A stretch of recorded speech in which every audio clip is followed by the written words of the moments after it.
है 1989 में पेरिस को दिखाने से। हम एक अंडरग्राउंड जगह पर एक लड़के को देखते हैं। इस जगह पर काफी अंधेरा था और यहाँ एक सुरंग की दीवार पर वो लड़का पेंटिंग कर रहा था। साथ साथ वो गाने भी सुन रहा होता है, पर तभी अचानक उसे जोरदार आवाज आई। लड़के ने लाइट मारकर जब उस तरफ देखा तो अंधेरे में कोई उसकी तरफ आ रहा था और अब वो चीज जैसी लड़के के करीब आई, उसे देखकर वो और डर जाता है। अपनी जान बचाने के लिए भागने लगा। उसे वहां एक छोटी सी केव यानी गार्ड नजर आई, जिसके अंदर जाकर वो अपनी जान बचाने की कोशिश करता है, पर तभी वो चीज उसे पीछे से पकड़ लेती है, बाहर खींचकर उसे बेरहमी से मार देती है और हम बस उस लड़के की चीखों की आवाजें ही सुन पाते। इसके बाद सीन चेंज होता है और हम 1992 का टाइम देखते हैं और एक बार फिर हमें पेरिस दिखाया गया। यहाँ एक बार में हम तीन दोस्तों को देखते हैं। इनमें एक लड़की थी सोनिया और उसके दो दोस्त थे। एक दोस्त का नाम मैक्स होता है। ये तीनों आपस में बात कर रही होती हैं कि हमारी पढ़ाई पूरी हो गई है तो क्यों ना हम कहीं घूमने चलें, किसी ऐसी जगह पर जो सबसे अलग हो, जहाँ आज तक कोई ना गया हो, और हम जाकर उस जगह को एक्सप्लोर करें और सब कुछ रिकॉर्ड करें और जान पाए कि उस जगह पर क्या है और वो कैसी है। ये बातें कर ही रही थी कि तभी रैमी नाम का एक और लड़का यहाँ पर आया, जो असल में नशा बेचा करता था। वो बार में आते ही सीधा बाथरूम में जाता है। तब सोनिया भी उसके पीछे चली जाती है क्योंकि वो भी इनका दोस्त होता है। ये आपस में बात करने लगी और सोनिया उसे नशे के 2 पैकेट लेती है। फिर दोनों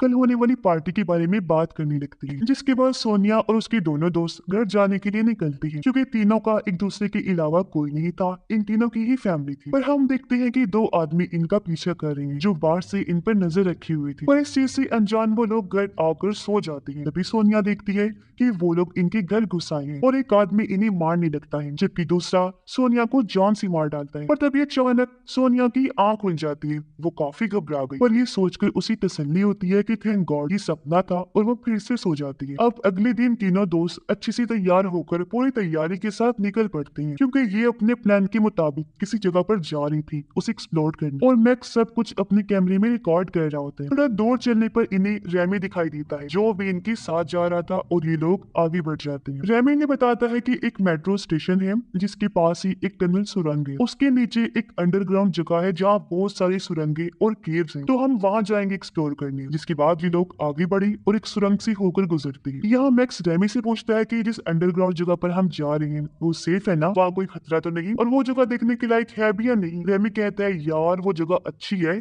जहाँ तुम बिल्कुल आजाद महसूस करोगे और काफी अच्छा लगेगा। तो ये सुरंग से होकर एक ऐसी जगह पर पहुंचे जहाँ सामने छोटी सी केव थी। रैमी सबको केव के अंदर जाने को कहता है और ये लोग एक एक करके केव के अंदर से होकर गुजरते हैं और फाइनली उस अंडरग्राउंड जगह पर आ जाते। इन्होंने अपने अपने साथ फ्लैश लाइट्स भी ली हुई थी, क्योंकि यहाँ बहुत ज्यादा ही अंधेरा था। आगे बढ़ने पर इन्हें एक जगह बहुत सारा धुआं दिखाई देता है।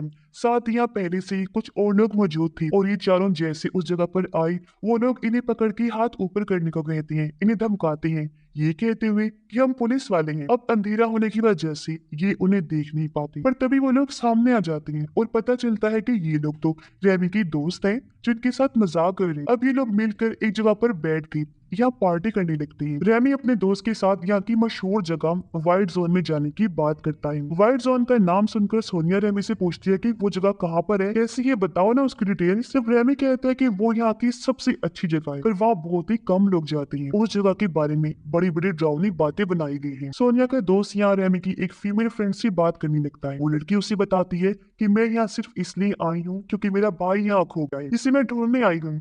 बाकी मुझे इस तरह की जगह पर आने का कोई शौक नहीं है। तब सोनिया का दोस्त भी उसे अपने बारे में बताता है कि मैं भी अपने मॉम डैड के साथ नहीं रहता और मेरी फैमिली सोनिया और मैक्सी। अब सोनिया इन दोनों को बात करते हुए देखकर खुश हुई, इनकी वीडियो बनाने लगती, जिसके बाद ये चारों लोग आगे की जगह को एक्सप्लोर करने के लिए निकल जाते हैं। अब रैमी के पास एक नक्शा था जिसे देखकर ये लोग आगे बढ़ रहे हैं। नक्शा देखकर रैमी इन्हें बताता है कि हम पेरिस की सबसे बड़ी बड़ी बिल्डिंग्स के नीचे हैं। अब जब ये लोग आगे बढ़े तो इन्हें कुछ लोगों की आवाजें आने लगी, जो सुनकर ये चुप हो जाते हैं। जिन लोगों की आवाजें थी उनमें से एक बाहर आकर वहाँ टॉयलेट करने लगता है। ये देखकर उन चारों को बहुत बुरा लगा और वो उस आदमी को धक्का मारकर भाग जाते हैं, पर वो लोग इन चारों का पीछा करने लगे और आखिरकार इन्हें पकड़ लिया जाता है। ये एक गैंगस्टर्स का ग्रुप था जो लोग काफी खतरनाक थी। वो इन चारों के साथ काफी बुरा सलूक करने लगी। इनका हेड सोनिया के पास आकर उसे बालों से पकड़कर मारने लगता है। फिर वो सोनिया को छोड़कर तीनों के पास आकर उन्हें मारने लगता है, पर सोनिया गन लेकर उन लोगों पर तान देती है। वो फिर हेड के कान पर गोली मार देती है,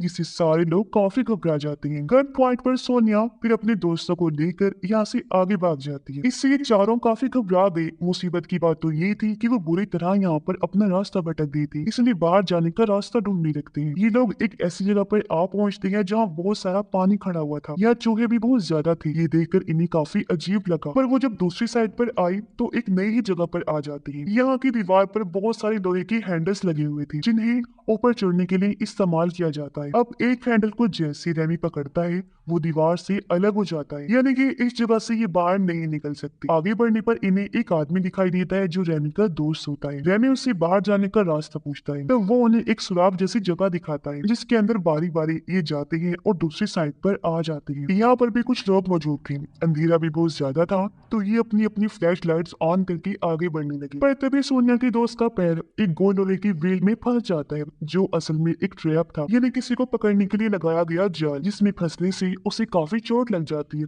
और वो दर्द से चिल्लाने लगता है। ये लोग मिलकर जैसी तैसी उसकी पैर को ट्रैप से आजाद करवाते। तभी यहाँ रेमी की फीमेल फ्रेंड आकर उससे बैग छीन लेती है और आगे बढ़ जाती है। हालांकि रेमी उसे अकेले जाने से मना कर रहा था, लेकिन वो नहीं रुकती। इन्हें एक छोटी सी जगह नजर आई। ये सोचती है कि जरूर ये बाहर जाने का रास्ता है, इसलिए ये सोनिया के जख्मी दोस्त को उसके अंदर करके दूसरी तरफ भेजने लगती है। पर तभी अचानक वो जगह टूट जाती है और ये लोग उससे बाहर निकाल लेते हैं और सोनिया का दोस्त बाल बाल बचता है। अब ये लोग रेमी की फीमेल फ्रेंड को ढूंढने निकल पड़े। ये एक ऐसी जगह पर पहुंचे जहाँ एक और ट्रैप लगाया हुआ था, जिसकी तार को ये देख लेते हैं, इसलिए ये आगे नहीं बढ़े, रुक जाते हैं। पर तभी इन्हें अपने पीछे से जोरदार डरावनी आवाजें आने लगी, इसीलिए वो बिना तार से पैर को टच किए आगे बढ़ जाते हैं। मगर जो भी चीज इनके पीछे थी उसकी आवाजें काफी तेज होती जा रही थी। सबसे आखिर में मैक्स बचा था, जो इन सब चीजों की वीडियो रिकॉर्ड कर रहा था, और वो चीज आखिर यहाँ पर आ ही जाती है, जो दरअसल एक वुल्फ भेड़िया था, जिसे कैमरा के जरिए मैक्स तो देख लेता है पर बाकी लोग नहीं देख पाते। और अब मैक्स भी इनके पास पहुंच गया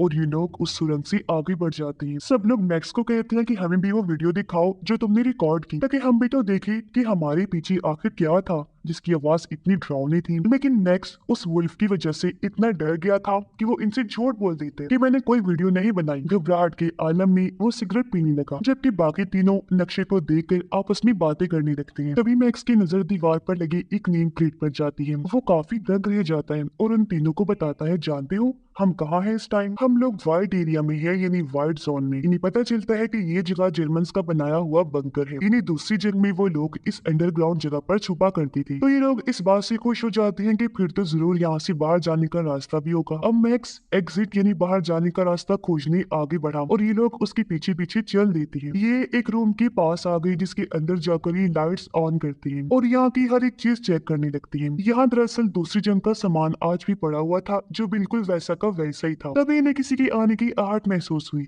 ये जब चेक करते हैं तो इनकी होश उड़ जाती है, क्योंकि वहाँ रेमी की दोस्त थी, जिसकी हालत बहुत खराब थी, क्योंकि उसका एक हाथ कट चुका था और चेहरा खून से लथपथ था। वो पूरी जख्मी थी। देखने से लग रहा था जैसे उस पर किसी ने बेरहमी से हमला किया है। जो चीज जाहिर है और कुछ नहीं बल्कि वो वुल्फ होगा। वो रो रही थी, इनसे मदद मांग रही थी, पर अब अचानक भेड़िया फिर से आकर उस पर हमला कर देता है। वो पूरी तरह से उस पर झपट पड़ा, जो देखकर मैक्स फौरन दरवाजा बंद कर देता है और ये लोग बाहर उसकी चीखें ही सुन पाते हैं, यानी कि भेड़िए ने उसे चीर फाड़ करके मार डाला। इस वजह से वो चारों काफी डर जाती हैं, बहुत परेशान भी थे। एक जगह पर बैठकर सोचने लगती है कि अब आगे क्या करें, आखिर कैसे जगह से निकलें। अब यहाँ के सारे सामान को चेक करके मैक्स सारी बात समझ जाता है। वो कहता है कि यहाँ जो जर्मन सिपाही रह रहा था दूसरी जंग के दौरान, वो 18 साल का होगा और अब तकरीबन उसकी उम्र 64 साल हो गई होगी। और जहाँ तक मेरा ख्याल है वो कहीं और नहीं बल्कि अभी भी यही रह रहा है, क्योंकि उसका ये सारा सामान ताजा हालत में वैसा का वैसे ही पड़ा है। तभी रेमी को एक बक्से से एक बड़ा सा चाकू मिला। अचानक सोनिया का दूसरा दोस्त इन्हें आवाज लगाकर दूसरे रूम में बुलाने लगा और जब भी वहाँ जाकर देखते हैं इनकी तो होश ही उड़ जाती है, क्योंकि वो पूरा कमरा खून से लथपथ था। वहाँ लाशों के ढेर लगे हुए थे। यही नहीं बल्कि इंसानी जिस्म के हिस्से भी पड़े हुए थे। उस मांस को चूहे भी खा रहे थे। पर ये सब देखकर इन लोगों की हालत खराब हो जाती है। ये सोच भी पड़ जाती है कि आखिर ये कौन कर रहा होगा और यहाँ पर चल क्या रहा है। वो ये सोच रही थी कि तभी अचानक वुल्फ के आने की फिर से आवाज आती है और ये लोग भागने लगते हैं। वुल्फ ने इनको देख लिया था और वो इनका पीछा करने लगता है। ये लोग जैसे तैसे भागकर एक दरवाजे की दूसरी साइड पर आ जाते हैं। सोनिया का दोस्त दरवाजा तो बंद कर लेता है, एक जगह से वुल्फ ने उसका पैर पकड़ लिया। वो उसका पैर काट कर अलग कर देता है। ये देखकर तीनों दोस्त जैसे तैसे उसे बचा लेते हैं और अब इनकी नजर वुल्फ पर भी गई, जो बहुत भयानक लग रहा था। तभी अचानक एक सीटी बजने की आवाज आती है और वुल्फ वहां से भाग जाता है। जिसके बाद ये लोग उस दोस्त को अंदर एक रूम में लाकर लिटा देते हैं। वो बेचारा दर्द में था, काफी दुख के साथ अपने पुराने टाइम को याद करने लगता है। सोनिया और एमी बात कर रही थी कि हमें अपने उस जख्मी दोस्त को यही छोड़कर जाना चाहिए। इस हालत में हम उसे कैसे लेकर जाएंगे अपने साथ। उनकी ये सारी बातें उस दोस्त ने भी सुन ली थी। वो काफी दुखी हो गया, रोने लगता है, पर ये उसके पास आकर उसे भी ये बात बता देती है कि तुम परेशान ना होना, हम तुम्हें लेने जरूर आएंगे। जो कहकर वो उसे अलविदा कहती है और यहाँ से आगे निकल जाते हैं। उनके जाने के बाद इस कमरे में अंधेरा हो गया। तब उनका वो दोस्त अपने कैमरे का नाइट मोड ऑन कर लेता है, जिसमें हम अंधेरे में भी देख सकते हैं। कैमरा ऑन होते ही हम वहाँ एक भूत को देखते हैं जिसने जर्मन आर्मी का यूनिफॉर्म पहना हुआ था, यानी कि ये एक सिपाही का भूत था और वो सोनिया के दोस्त पर हमला करके उसे मार देता है। वो तीनों जब जा रही थी तो तभी वो जर्मन सोल्जर का भूत उनके सामने आ जाता है। उसका चेहरा इन्होंने देख लिया था और ये लोग डर के भागने लगते हैं, पर अब वो जर्मन भूत भी इनका पीछा करने लगता है। लेकिन तभी अचानक इनका ध्यान नहीं रहता और एमी का पैर उस तार वाले ट्रैप से टकरा जाता है, जिसमें फंस कर वो ब्लास्ट हो गया, यानी कि फट जाते हैं और उसकी पूरी तरह मौत हो जाती है। सोनिया और मैक्स जो जिंदा बच के थे काफी घबरा जाते हैं कि हम 4 में से बस 2 ही रह गए हैं। ये लोग अब उस सुराग जैसी जगह के पास जाते हैं जहाँ से ये इस तरफ आई थी। ये देखकर काफी डर जाते हैं कि वो जगह तो बंद कर दी गई है। ये बॉम्ब फेंक कर उस होल को खोलने की कोशिश करते हैं, मगर इनका बॉम्ब उस जगह पर ब्लास्ट ही नहीं होता और अचानक सोल्जर का भूत भी इनके पास आ गया। उसे देखकर मैक्स उससे लड़ने लगा, मारने की कोशिश करता है, लेकिन वो भूत ही मैक्स को मार डालता है। तभी बॉम्ब भी फट गया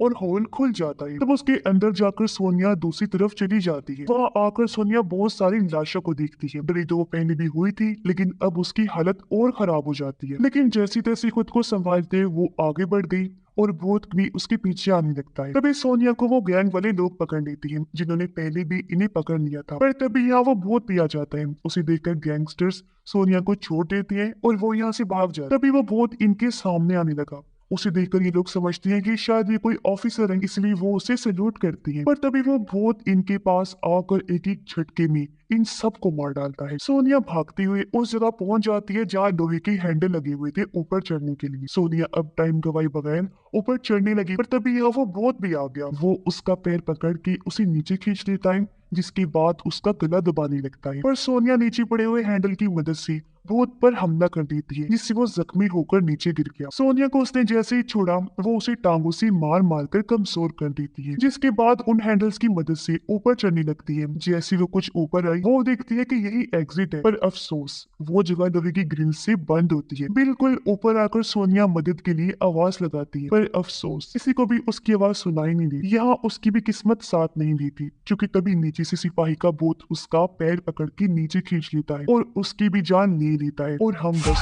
उसकी चीखों की आवाजें ही सुन पाते हैं। तो अब हमें बताया जाता है कि उन तीनों दोस्तों को क्या पता था कि वहां जाने के बाद कभी लौट के हम वापस नहीं आएंगे, हमारी मौत हो जाए। अब उन्होंने इंजॉय करना ही था तो कहीं और चले जाते। उन्हें इस जगह के बारे में कुछ भी पता नहीं था और वो यहाँ एक्सप्लोर करने आ गई, जो इनकी सबसे बड़ी गलती थी और इनकी जान लेने की वजह बनी। तो ऐसे किसी भी चीज के बारे में जब तक आपको पता नहीं होता वो काम नहीं करना चाहिए। अब करें बात उस सोल्जर की, वो दूसरी जेल में वहीं फंस गया होगा और बाहर निकलने का रास्ता उसे नहीं मिला, तो यही रह रहकर उसकी मौत हो गई और फिर वो बन गया एक भूत जो यहाँ आई लोगों पर हमला करता है और उन्हें खाकर ही अपनी भूख मिटाता है। और बस इसी भयानक एंडिंग के साथ ही ये कहानी भी इधर ही खत्म हो जाती है।